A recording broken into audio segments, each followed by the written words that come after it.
I am NetMoverSitan. This is going to be a lore video which deals with abnormalities, and one of them will be relatively new.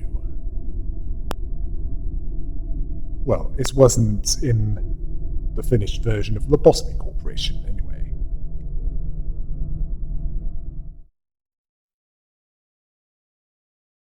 Next we have the Burrowing Heaven. Now this one appears to be a tree full of eyes that seems to resemble a nervous system. One that both reminds me of what was left of Carmen after she died, and apparently it also bears a resemblance to something from Neon Genesis Evangelion. Yeah, an anime that has similar themes to this universe. In the facility, it had better results if it was looked at when it was worked on. If it was not looked at when it was worked on, it was more likely to breach. And when it breached, it would attack after 3 seconds out of camera. And it would kill all where it appeared, and hang the fruits on itself.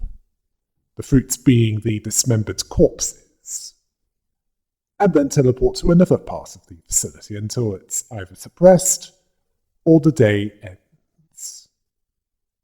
In the library, it has Heaven's Fawns to back it up, and both it and the Heaven's Fawns almost exclusively use counterattacks, as in they only attack when the librarians attack them, or defend themselves when being attacked, depending on what they use. The Burrowing Heaven only initiates a mass attack when all of the Heaven's Fawns are destroyed.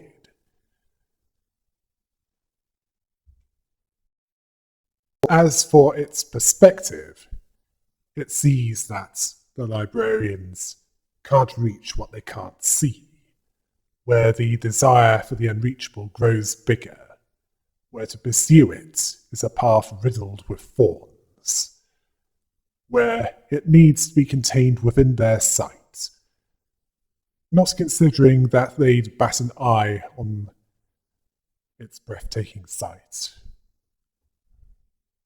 where it watched them in return. When readying Soul Focus, its mass attack, it told the librarians that they would bask, well, rather, it would bask in their gaze and attention, which would come into fruition and spread its wings. Yeah, this is literally, as that's how it works if it breached. They would sacrifice all that they had, where it urged them to close their eyes, where they would see the fruit of their labour in that gaze. Fruit as in mutilated bodies. It warned them not to come there. It was a thorny tree and gave no place to rest. As for what Hockma had to say, he told his librarians that they could begin if they were prepared. Upon the defeat of the Burrowing Heaven, he saw that the victory at the end was within their reach. He urged them all to keep up. Rather, keep it up, as though likely going to be more to deal with. As for his assistant librarians, they knew not to look away from it, knowing that it needs to be disposed of quickly, and not let it multiply anymore. Yeah, it can multiply, if allowed to. When they defeat it, they comment on how horrid it still was, asking if everyone was all right. While not tired, they were mentally worn out from what they did. Well, considering that they had to keep it within sight, that's not a huge surprise.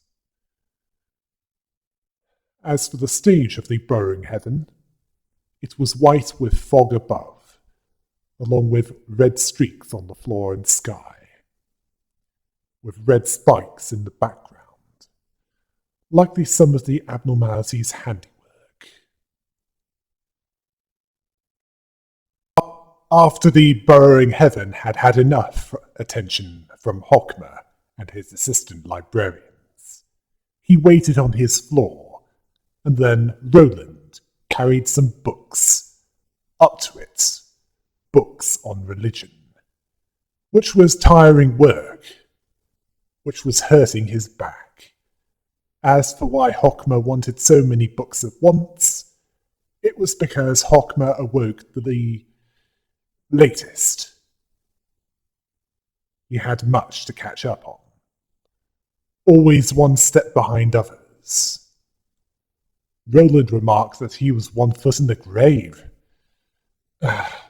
Roland, that was tasteless, even by your standards. He's already dead. He was the last to be made a separer. Hockmer saw that as a trifling attempt at mockery. Roland then noted that all of the librarians in the library told him that they were following Carmen. They joined her in her research. Hockmer confirmed that. Well, the others followed her, but he was loyal to Ian. Hockmer, I think you're more than just loyal. In fact, it was a one-sided attraction. Well, regardless, he was the founder of the Botany Corporation, who also created Angela, with Benjamin's assistance. Hockmer had faith in him. Faith or belief being what everyone carried in some form. Doesn't have to be religious. In Ian's case, Hockmer believed that what he sought to do was the right thing. He then asked Roland if he was a religious person. Roland said, "No." He didn't even think that there was even a proper religion in that city. Those that exist. Yeah, can't say that easily. Well, those that exist are all money-hungry scams that look like religion. Well, putting faith in them is about as pointless as a bank vault guarded by a door made entirely out of toast. Roland, have you forgot about the Church of Gears? That's a religion based around nihilism, which turns people either into gears or monstrosities. Hockmer needed to reword the question after that. What does Roland believe in? Roland answered with, "Getting out of there." Hockmer saw that as a wish. Then Roland answered honestly by saying, "I don't have any beliefs." He didn't have time for faith. He had his immediate future to worry about. That world was too tough and to think about or look back on won't help. Dreams or faith or anything that's more likely to enslave minds. Roland asked what he believed in, since he was asking. Hockmer believed in the eventual return of the world that Ian, the scholar, mentor and target of his affection dreamed of. The guiding principle of his every action. Roland asked, what kind of person was he to make Hockmer his devoted fan? Hockmer told him that Ian was a man with a far sight. The ripples of his action might still be travelling. There was still the question of why Angela lacked a failsafe to prevent her from interrupting the plan. Well, Ian strove to reach an unreachable place. Well, more like a difficult to reach place, as it was possible to reach it. Roland considered the same applying to Carmen, based on what he's heard of her. The main difference being, according to Hockmer, that Ian was willing to accept evil for the sake of making this cause possible.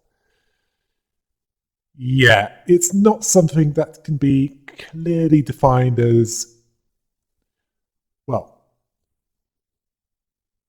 it can't really be clearly defined in terms of a black and white morality, as it can blur at times. It's not as simple. Well, he desired to finish the Seed of Light project, and if he had another way of doing it that didn't involve what happened during the events of the Lobotomy Corporation, he'd likely do that instead. Roland, he still didn't get Ian, where Ian forcefully revived his dead friends, playing house in his underground lair just to satisfy himself, asking Hockmer if he was wrong. This question annoyed Hockmer, as it's not something that he sees as comparable to playing house. He wanted to finish what Carmen started, which he did eventually. Roland didn't know how great and eye-opening the enlightenment that the Seed of Light provided, but Roland believed that he left a mess for everyone else. Going from what he heard, Roland, have you forgotten who disrupted the Seed of Light? It wasn't Ian. That wasn't a part of his plan. It was Angela.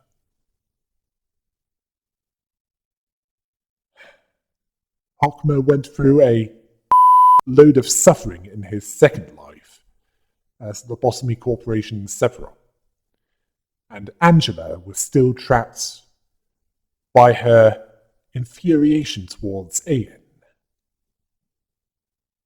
Roland sees their pain as because of Ian, where from an outsider's perspective, he looks like a complete mess. Well, losing someone that he loved can do that. You should know that better than most. Although, it wasn't all him. The pain during the Seed of Light's construction, yes, that was due to him. But after the Seed of Light was activated, not so much. Hockmer believed that he sought to complete the Seed of Light regardless of what was in his way, filling the gaps however he could, to endure what was eroding him. He didn't believe that Roland would ever understand that, his sacrifice and dedication. Roland saw Hockmer as a total zealot, considering faith blinding the eyes of the feeble-minded. Hockmer saw that he was not the only one blind with faith there. Roland didn't see this person as any worse than him.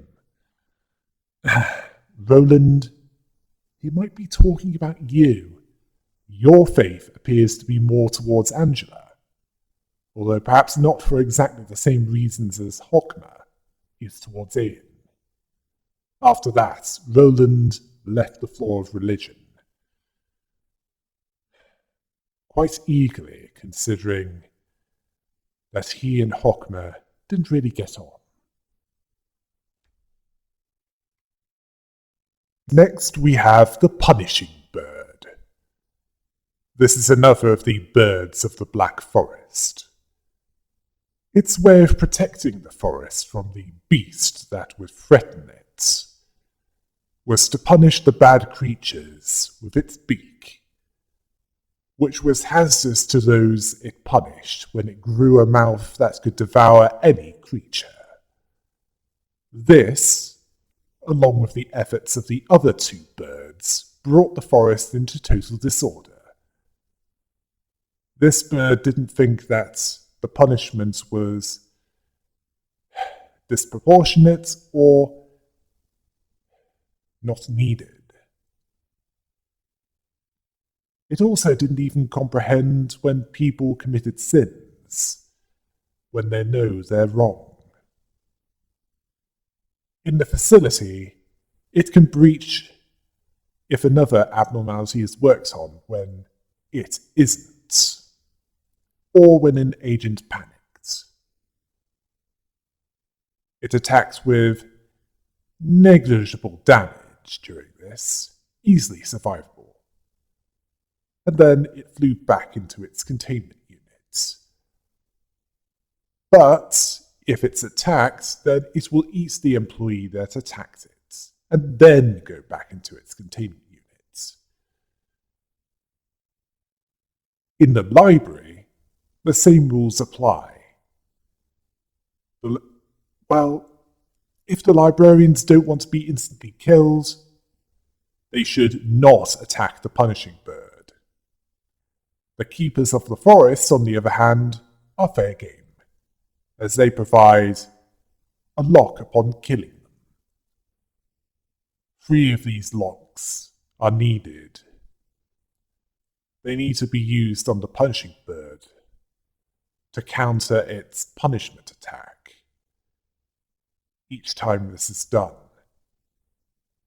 a lock is released. When all 3 are released, a cage is detached, which drops on it, trapping it. Well, if it couldn't be attacked, it could at least be imprisoned. As for its perspective, it asked why others committed sins knowing that it was wrong. It believed that if misdeeds were punished, it would make the world more peaceful. Yeah, that's how some humans justify actions that are questionable at best and just immoral at worst, where it becomes easier as that excuse keeps coming and the actions become more frequent. It also believed that since none were around to scold them, they must be doing bad things, believing that its flutters would change the world. Well, it would, just not how it thinks it would. It didn't see the point in forgiveness, only punishment, believing that if its victims were afraid of punishment, they shouldn't commit foul acts. Well, you killed them, so they're unable to commit foul acts after that. As for what Bynar's assistant librarians had to say about that, they apparently used to joke about whoever got pecked by it as the bad guy, placing bets on who'd take it next. But they knew that they had to be serious when it breached, knowing what it could do if provoked. Upon capture, they noted how small it looked in the cage, and understood what happened if it hit someone, considering the cage as a safe method of containing it.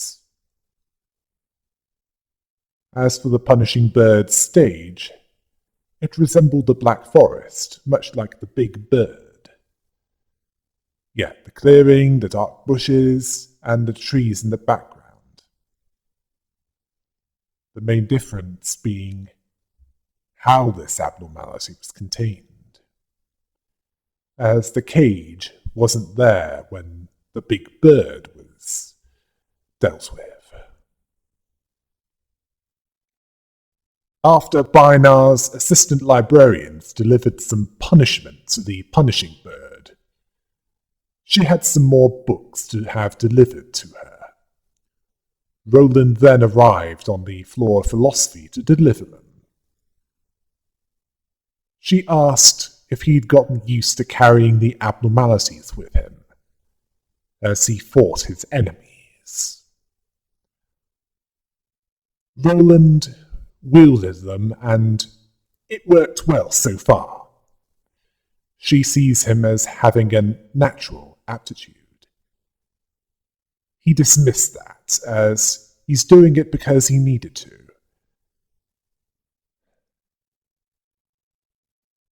She saw that he might be able to manifest his own EGO if he does have an aptitude, which means that he had a risk that he could distort and become an abnormality. Bynar believed so as well. Yeah.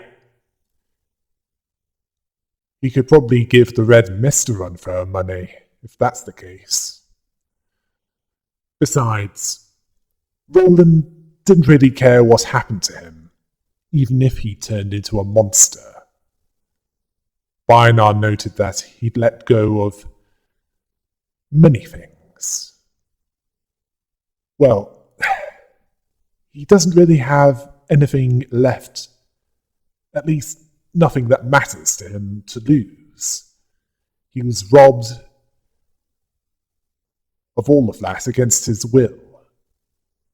Events beyond his understanding led to him losing everything that he had. She asked if he believed that the city was responsible for it, that it stole his ordinary and humble happiness. Roland believed so. Either that or he accepted that there was nothing that he could do, and he just gave up. But the world wouldn't let him have that happiness. It just wanted him to suffer. Bynar asked if he's never inflicted pain upon others or taken anything from them. He admitted that he had. Well, in that case, for all we know at this point, he might have suffered largely for good reasons. Well, we know what karma is, don't we? It was you know what I'm talking about. Or, if you want a less religious-based explanation for this, the consequences of his actions caught up with him. He was about to resort to his favoured justification, but Bynar beat him to it. That's that, and this is this. She asked if it held true, asking if the boundaries between what does or doesn't concern him to be so conveniently defined. Roland believed so. The pain he suffered was his to care about. The pain of others was their problem, not his. Bainar saw this as a carefree statement. Well, he knows it better than anyone, yet he refused to face it more than most. It's not the problem that he can't see the suffering of others. He's willingly turning a blind eye to it. It's what makes the denizens of the city so vulnerable. Everyone believes that their own anguish is the most tangible, believing that it matters more, but deep down, their beliefs are untrue. This contradiction made the distortion phenomenon, or more specifically the rise of it, possible. Roland was asking her if she can see the pain that the city was bearing, to fathom it and figure out the core of it. Roland, you're talking of a former sadist. Someone who once relished in the pain of others. Well, right now, Bainar looks at it rather than fathoms it. Roland noted that she was just playing with words, speaking vaguely and with absurdities. The way of the sophist, which in the city would usually make people dead. Well, I'm sure that Socrates would have had something to say about that, along with a few spin doctors. Well, regardless, Bainar saw some truth in that. As if she didn't, she wouldn't be there. Roland saw that he was done there. Bainar then gave him some black tea leaves, a variety she recommended that had a good scent. He took it for now, reluctantly. Yeah, he was reluctant to take something from a former arbiter of the head. Well, it was unlikely to be poisoned as, well, death was a temporary setback there. He then left, at least until the next delivery was needed. Next, we have the price of silence. Now, this abnormality was removed from the full version of Lobotomy Corporation, likely because Hockmer's meltdown. Yeah, the Thepera meltdown had many of the same effects, such as each time someone who played that game paused during their Thepera meltdown. When they unpaused, one or more died or went insane.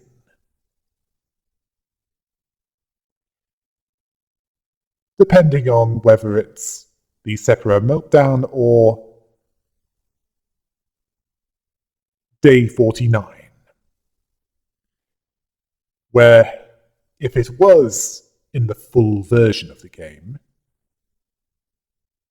each time that time was paused when it was in a bad mood, a random employee would die, and if this was triggered 12 times, 13 random employees would die, although not all at once. In the library, it was backed up by remnants of time. The librarians would need to defeat 12 of these to stagger the price of silence. If they failed to do so, it would use the inevitable demise mass attack to destroy them, and this would doom the religion team. Also, stopping time for any reason would cause damage to all librarians. A quarter of their max HP, to be more precise. Clearly Angela added some protection there. Either that or not being true humans provided that protection. Also, they have a time limit of 30 seconds to prepare for the attacks.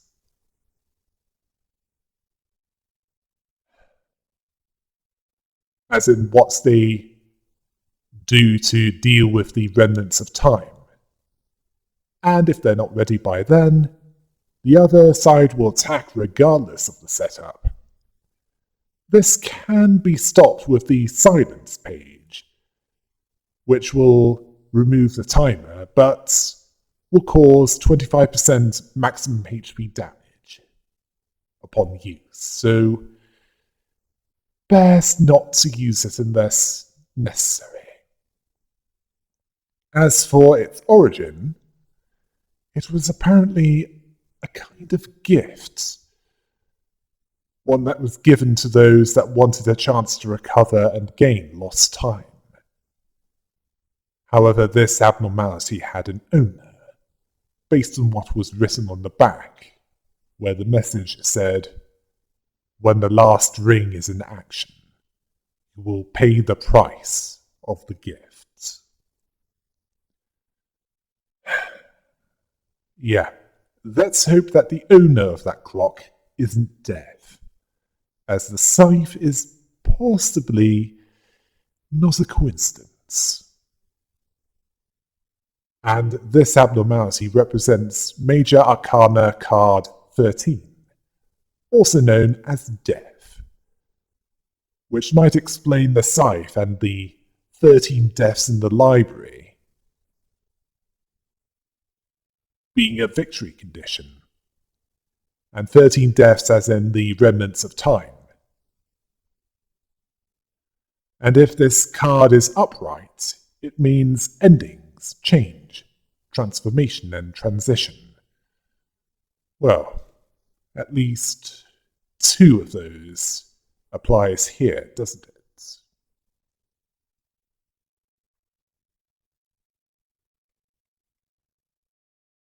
As for its perspective, it saw that the flowing time couldn't be grasped or stopped, that it flowed as life did, just as life went as time went.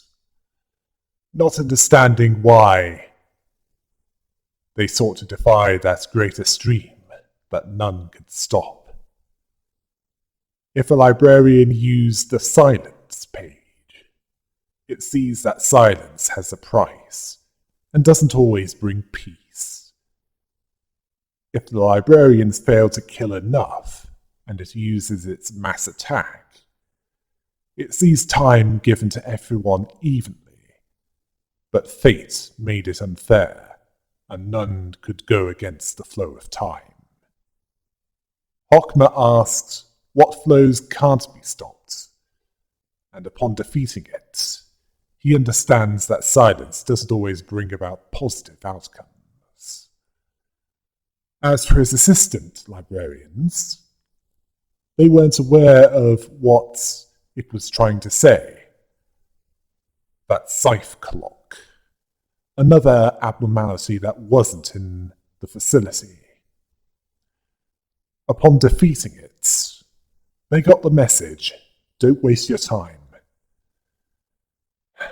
They were out of breath after such a fast-paced battle. Yeah, it was a fast-paced battle.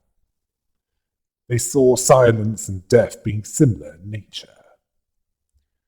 As for the stage of the price of silence, it was a dark ground with 2 trees in the background with multiple copies of the clock that resembled the abnormality. It was either on the trees or within the background, where in the middle of the background is a clock that was to watch out for, as it was a big green clock with one hand, and that hand moved when the combat pages were chosen, and when the battle engages, it stopped until the next combat page selection, in which case the clock resets.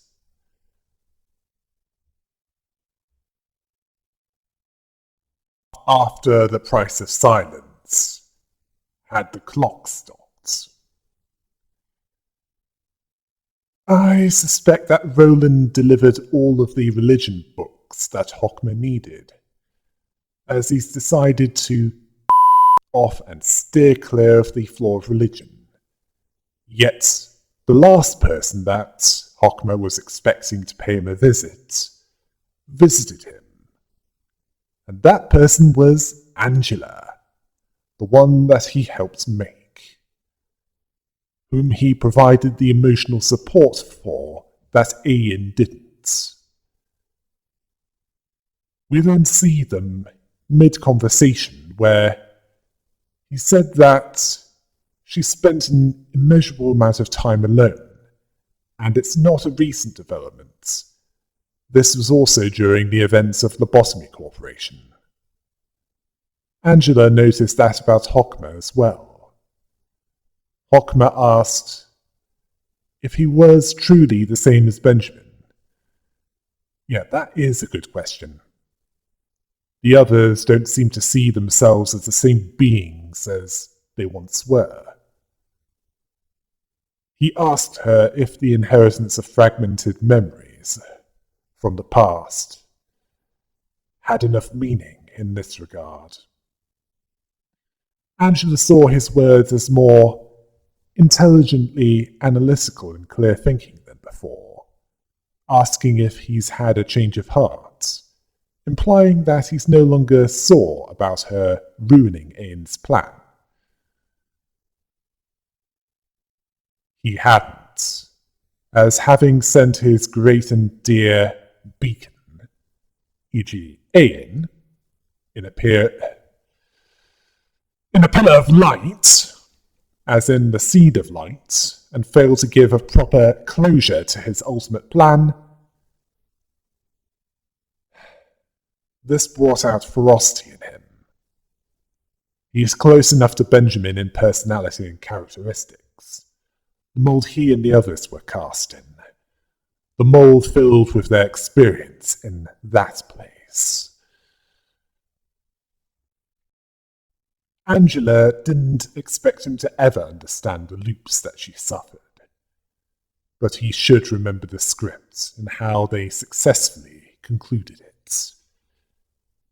He had, as their memories and personalities were completing through books, but they still aren't their original selves. They all felt it in one way or another, as who they were, but they feel that they were different beings, or even a dream. He then asked what became of the other branches of Lobotomy Corporation. Angela told him that they were probably sealed somewhere underground, following the shutdown procedures. Hockmer asked about the employees and abnormalities in those places. Angela told him that some survived somehow, but not all would have been so fortunate. Well, considering that some abnormalities from Wonderlab are in the library, such as the Servant of Wrath, the Road Home, and Scaredy Cats, others might have escaped as well. Hockmer accused her of letting greed take over, abandoning all of her duties. Hockmer, she was given nothing in return for her labours. So it's understandable why she abandoned all of her duties.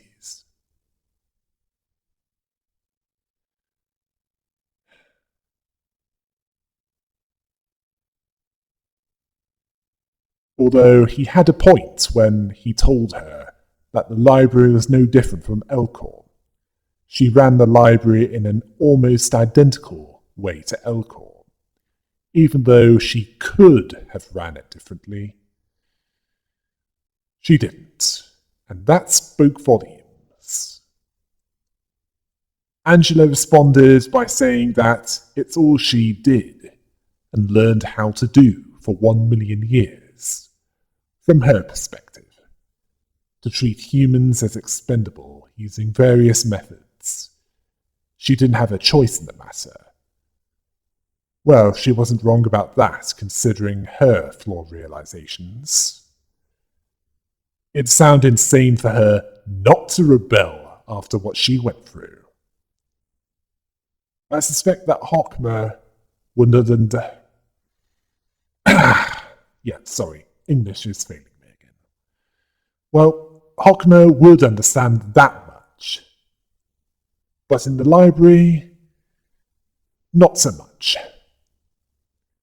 This was implied that he asked if that was why she employed the use of abnormalities in EGO as well, directing librarians to put on the shells of others' egos in order to apply them and amplify their unstable emotional states even farther.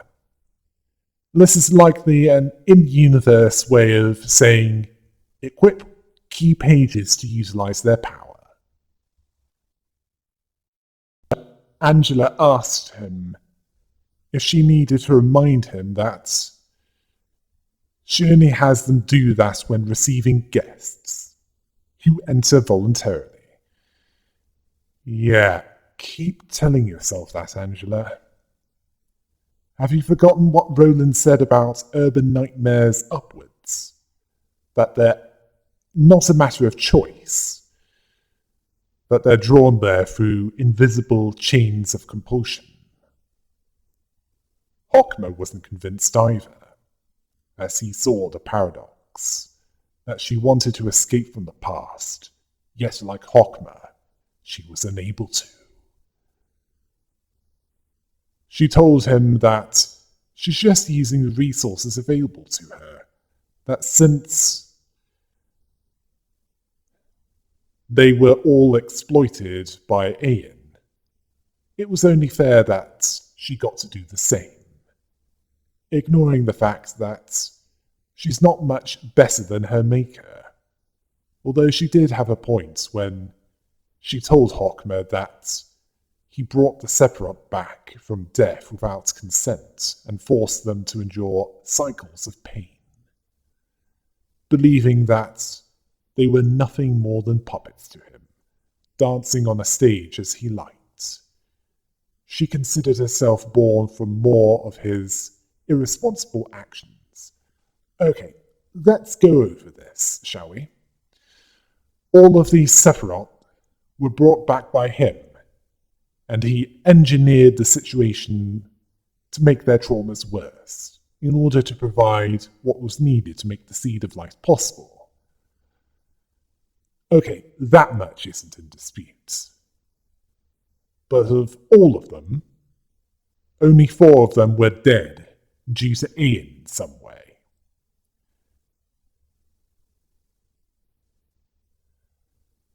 Okay, no, actually it's 5, when we're taking that into consideration. Although that's more due to him not wanting to give the mercy of a quick death, as Elia, in her case, she was begging for him to finish her off, but he didn't. Possibly seeing it as a betrayal that she wanted to test Cogito on herself. As for Giovanni, he was killed by Cogito overdose due to Ian deceiving him that it would bring Carmen back. Kali was killed in a battle to the death with Garion, defending both Ian and Benjamin. Garion was killed due to the interrogation by Ain. After the destruction of Lobotomy Corporation was narrowly averted. As for Benjamin, he was killed as he was in the way of Ain's plan, after he was the last to walk out on him. As for the cycles of pain, it was a warp train type scenario. They would have no memory of it beyond the final version, when the Seed of Light was activated. Ain also wasn't exempt from the cycles of pain himself, due to him being the manager, seeing as without Carmen, his emotional crutch and reason for living, along with being the one to stop him from being too excessive, life didn't really have much meaning.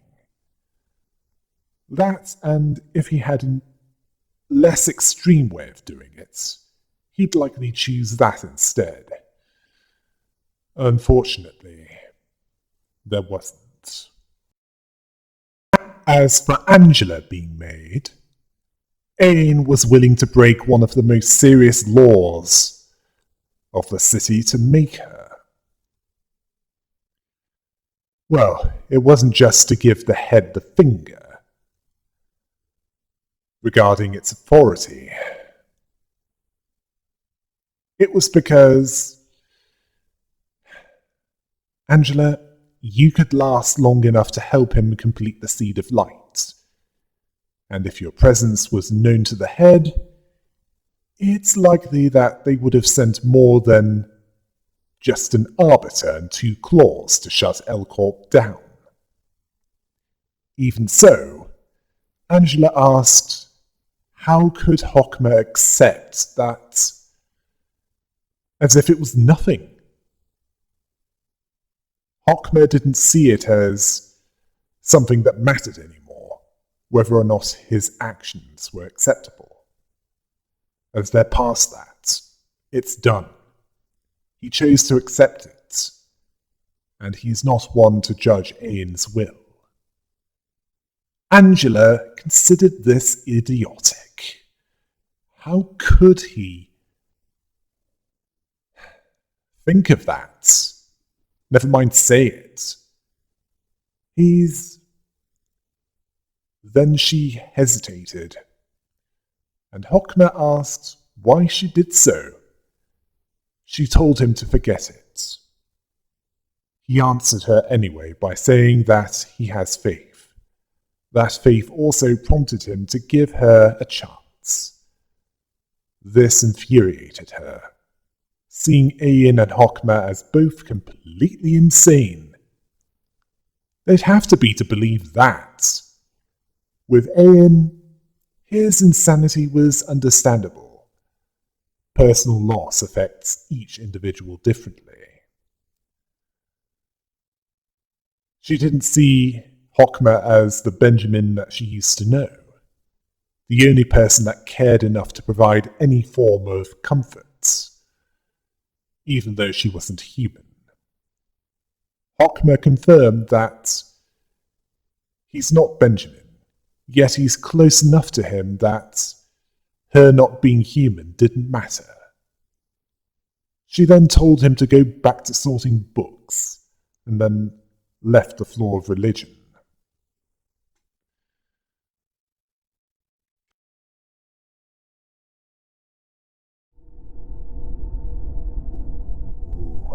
Next, we're getting to the good stuff. In fact, that could apply to the next 2 videos at least. Until next time. Hail the rabbit!